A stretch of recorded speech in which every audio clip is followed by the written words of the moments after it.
स्वागत है आप सभी का आज फिर से हमारे यूट्यूब चैनल में। और आज हम मेटलर्जी चैप्टर में करने वाले हैं एक्सरसाइज 7B।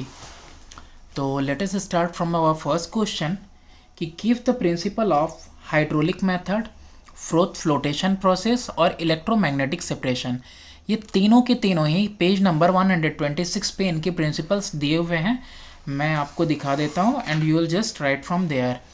तो पहला देखो, हाइड्रोलिक वॉशिंग या ग्रेविटी सेपरेशन या फिर लेविकेशन भी इसको बोलते हैं।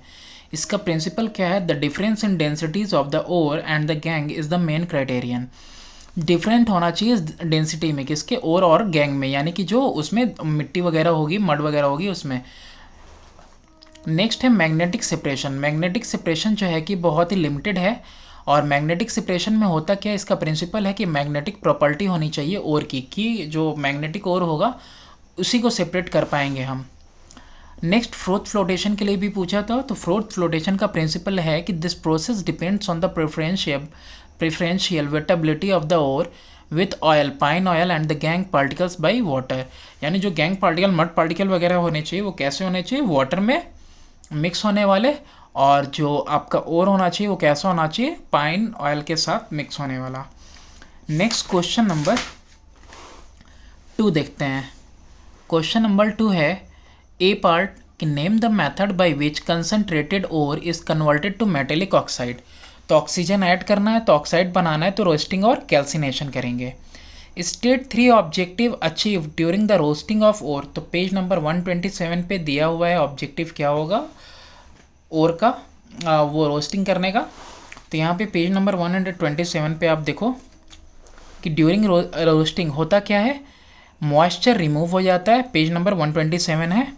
ओके, तो moisture is removed, organic matter is oxidise and removed, impurities of sulphur, phosphorus and arsenic are oxidised and removed as volatile impurities. मतलब जो वेपराइज हो जाए उसको बोलते हैं वोलेटाइल। तो ये वोलेटाइल इम्प्योरिटीज भी रिमूव किए जाते हैं। 2 का बी हो गया। अब देखते हैं third, the processes involve in dressing of the ore. Dressing of the ore में टोटल 4 प्रोसेसेस हैं। और ये ड्रेसिंग ऑफ द ओर में आप अगर डायरेक्टली लिखो तो पेज नंबर 125 पे आ जाओ। पेज नंबर 125 यहाँ पे डायग्राम में दिया हुआ है। तो देखो यहाँ पे दिया हुआ है ना, dressing of ore that is called concentration also, the gravity separation, froth flotation, magnetic separation and chemical method और लीचिंग। नेक्स्ट पार्ट है क्वेश्चन नंबर 3 में रिफाइनिंग ऑफ ओर। तो ये पेज नंबर 129 पे आ जाओ। रिफाइनिंग में कौन कौन से प्रोसेस होते हैं? तो रिफाइनिंग ऑफ ओर में सबसे पहला है डिस्टिलेशन, फिर लिक्वेशन है, और इसके बाद थर्ड वाला क्या है? इलेक्ट्रोलिफाइनिंग।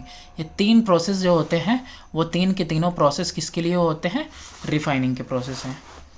नेक्स्ट है थर्ड का B, two metallic oxide which can not be reduced by carbon monoxide और हाइड्रोजन। तो ये सोडियम है और कैल्शियम है। Next question number 4, why does iron और zinc not occur in free nature. तो आयरन जिंक ऑकर नहीं होते फ्री नेचर में, because this are reactive metal, this both are reactive metal, तो इसीलिए वो अकेले नहीं मिलते फ्री स्टेट में। क्वेश्चन नंबर 5 कि what do you observe when hydrogen is passed over heated copper oxide. तो देखो होता क्या है कि जब आप हाइड्रोजन को पास करते हो ओवर कॉपर ऑक्साइड, तो जो ये कॉपर होता है, कॉपर ऑक्साइड, वो टर्न हो जाता है ब्राउन या रेड कलर में। इसका इक्वेशन भी देखो लिखा हुआ है, copper oxide plus hydrogen gives rise to copper plus water. अच्छा, कंपेयर करना है क्वेश्चन नंबर 6 में रोस्टिंग एंड कैल्सिनेशन। तो रोस्टिंग और कैल्सिनेशन के लिए देखो यहाँ मैंने लिख दिया है पेज नंबर 127, और ये बॉक्स में दिया हुआ है page number 127, there is in box it is written roasting and calcination, इनका डिफरेंस। आप दोनों के डिफरेंस देख लेना। नेक्स्ट क्वेश्चन है क्वेश्चन नंबर 7 का A, name an ore of zinc. तो zinc sulphide that is zinc blende. Ore का नाम क्या है? Zinc blende. Which process is applied to concentrated. तो जिंक ब्लेंड के लिए यूज होता है froth flotation. How is concentrated ore change to oxide. तो इसका ऑक्साइड कैसे बनाते हैं? रोस्टिंग करके, इन प्रेजेंस ऑफ ऑक्सीजन इसको हीट करते हैं। Question number 8, some metallic oxides can be reduced by hydrogen, carbon and carbon monoxide and some cannot। Explain करना है, पेज नंबर 128 पे आपको इसका एक्सप्लेनेशन मिलेगा। क्वेश्चन नंबर 8, तो 128 का यहाँ पे देखो सिर्फ जिंक के लिए लिखा है, लेकिन जिंक के अलावा आप जितने भी रिएक्टिव मेटल है उन सब के ले सकते हो कि can not be reduced by carbon monoxide और hydrogen as they are unable to overcome the affinity of zinc toward oxygen, या जो रिएक्टिव मेटल है टुवर्ड ऑक्सीजन। देयरफॉर जो मेटल है reactive metal is reduced only by heating with carbon which is a stronger reducing agent as compare to the carbon monoxide and hydrogen. तो iron, lead और copper जो है obtain हो जाते हैं oxide वो विद देयर ऑक्साइड, लेकिन बाकी जो कुछ ऐसे होते हैं जिनको कि आप सिर्फ और सिर्फ कुछ को कर सकते हो, कुछ को नहीं कर सकते हो, just because of the affinity with the वो ऑक्सीजन। ऑक्सीजन के साथ एफिनिटी बहुत स्ट्रांग होगी तो रिमूव करना मुश्किल होगा। ओके, तो आप लिख लेना क्वेश्चन नंबर 9। तो इसके लिए आप शॉर्टकट में ये लिख सकते हो कि कुछ मेटेलिक ऑक्साइड रिड्यूस हो जाते हैं हाइड्रोजन, कार्बन और कार्बन मोनोऑक्साइड से, क्योंकि जो है कि उनकी एफिनिटी जो है ऑक्सीजन के साथ स्ट्रांग नहीं होती, और कुछ जो नहीं इम्प्रूव वो रिमूव हो पाते हैं, मीन्स जो रिड्यूस नहीं हो पाते हैं वो इसलिए नहीं रिड्यूस हो पाते हैं क्योंकि उनका ऑक्सीजन के साथ एफिनिटी बहुत स्ट्रांग होता है। क्योंकि जिंक वाले में गड़बड़ हो जाएगा, जिंक वाले में देखो यहाँ कार्बन से कर दिया है ना, तो कार्बन से कर दिया है तो वो होना नहीं चाहिए, मतलब यहाँ पे तो कार्बन को भी मना कर दिया ना, कार्बन एंड कार्बन मोनोऑक्साइड। तो आप ये अपने से लिख लेना। क्वेश्चन नंबर 9 कि how are the following metallic oxides reduced, write equation. Iron के लिए, जिंक के लिए कि कैसे ये रिड्यूस होते हैं, इनका इक्वेशन लिखना है आपको। पेज 128 पे जाओ, वापस से उसी पेज पे आप देखो यहाँ पे जिंक ऑक्साइड को कैसे कार्बन के साथ 1400 डिग्री सेल्सियस पे हीट करके जिंक और कार्बन मोनोऑक्साइड अलग कर दिया।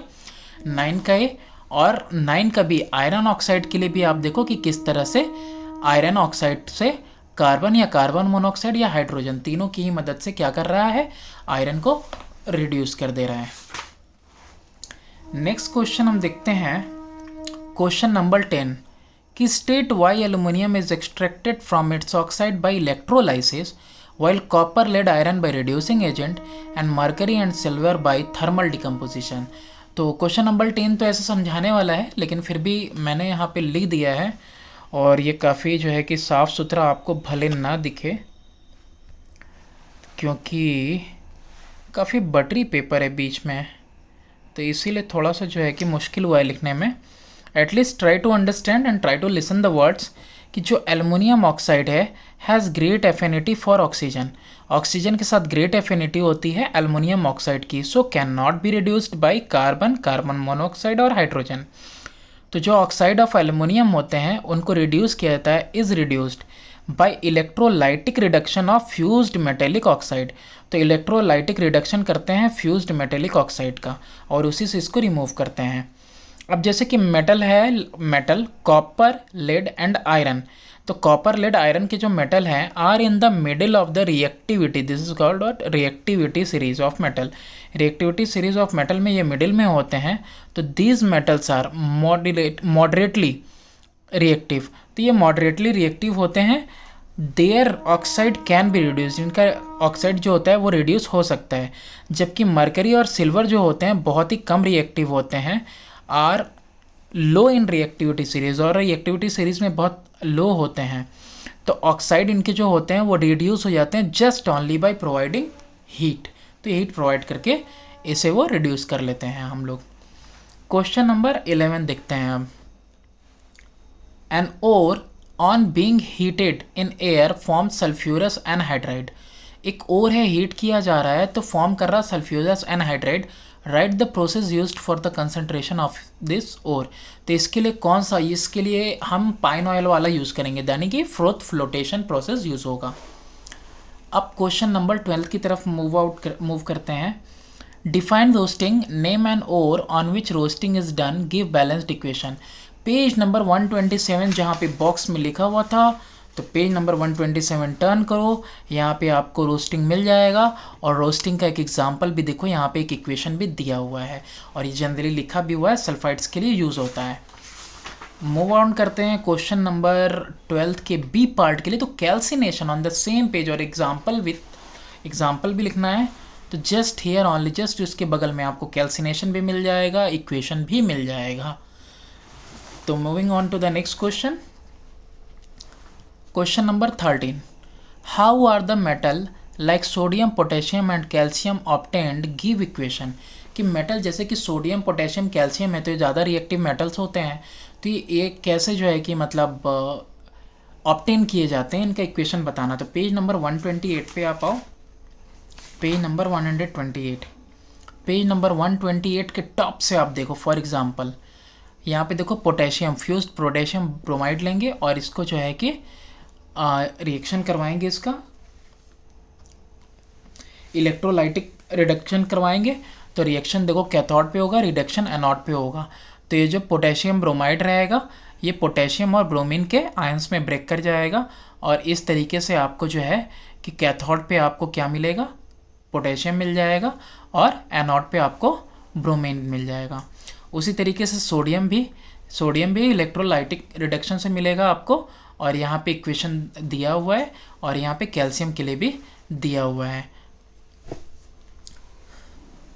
और यहाँ पे देखो लिखा हुआ है कि रिएक्टिव मेटल जो होते हैं can not be extracted from their aqueous salt solution by electrolysis as they can react with water. तो यहाँ पे इनका इलेक्ट्रोलाइट सॉल्यूशन लेते हैं, जैसे कि फ्यूज्ड पोटेशियम ब्रोमाइड लिया, फ्यूज्ड सोडियम क्लोराइड लिया और फ्यूज्ड कैल्शियम क्लोराइड लिया हुआ है। अब moving to the next question कि give equation for the reduction of copper oxide, lead oxide, iron oxide, zinc oxide. ये सब दिया हुआ है पेज नंबर 128। सेम पेज आप ओपन करो, देखो आयरन ऑक्साइड का दिया हुआ है, लेड ऑक्साइड का भी दिया हुआ है और कॉपर ऑक्साइड का भी दिया हुआ है, और जिंक ऑक्साइड के लिए टॉप वाला 14D का भी आंसर होगा जो कि 9A के लिए था। अब moving on to the next question देखते हैं, question number 15, on which factor does purification of metal depend. तो पेज 129 पे दिया है कि कौन कौन से फैक्टर है जिस पे प्योरीफिकेशन डिपेंड करता है। तो देखते हैं, टर्न कर लो पेज सिर्फ एक। तो the method of purification used depends upon nature of metal, की किस तरह का मेटल लिया है, nature of impurities present in the metal, की मेटल के अंदर और के अंदर कौन कौन सी इम्प्योरिटी है, and next purpose for which the metal is to be used, कि कौन से पर्पस के लिए हम मेटल को यूज़ करने वाले हैं। अब moving to the question number 15 का बी, कि name the methods used for purification. तो ये तो याद हो जाना चाहिए। अब 3 मैथड्स ही हैं यहाँ पे देखो, पहला डिस्टिलेशन, दूसरा लिक्वेशन है और थर्ड वाला क्या है, इलेक्ट्रो रिफाइनिंग। नेक्स्ट क्वेश्चन है 15th का C, with a label diagram explain electro refining of a particular metal. Page 129 पे फिगर 7.5 पे आ जाओ।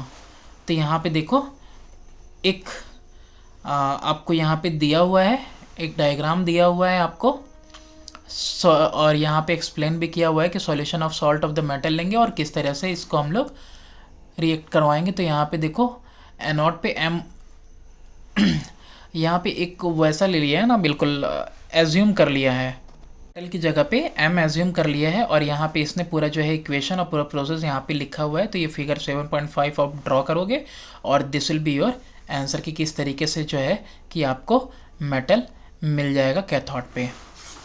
नेक्स्ट देखते हैं हम question number 16th, choose the correct option, the metal other than aluminium which has a strong affinity for oxygen. तो ये कौन सा होगा, एल्यूमिनियम के अलावा और कौन होगा, that will be magnesium. Metallic oxide which can not be reduced by normal reducing agent. लो अभी यहाँ पे बताया ही किसका एफिनिटी स्ट्रॉन्ग होगा, यहाँ पूछ भी दिया कि नॉर्मल रिड्यूसिंग एजेंट से कौन रिड्यूस नहीं होगा, तो that will be magnesium oxide. Fill in the blanks. Usually dash ores are subjected to dash which is done in the absence of air. Absence of air है तो calcination होगा। तो कौन से ओर्स होंगे जिसमें कैल्सिनेशन होता है, दैट इज कार्बोनेट। तो आप इसको वापस से जाके कंप्लीट कर सकते हो। Zinc blende is converted to oxide by roasting, ये तो रोस्टिंग के एग्जाम्पल में ही दिया हुआ है। Froth flotation process is generally use to concentrate ores, किसके ओर्स, जिंक सल्फाइड के लिए था ना, तो सल्फाइड के ओर्स। तो thanks for watching, if there is any mistake then pardon me. तो नेक्स्ट टाइम हम करेंगे एक्सरसाइज 7C। तो thanks for watching, please kindly subscribe and share my channel.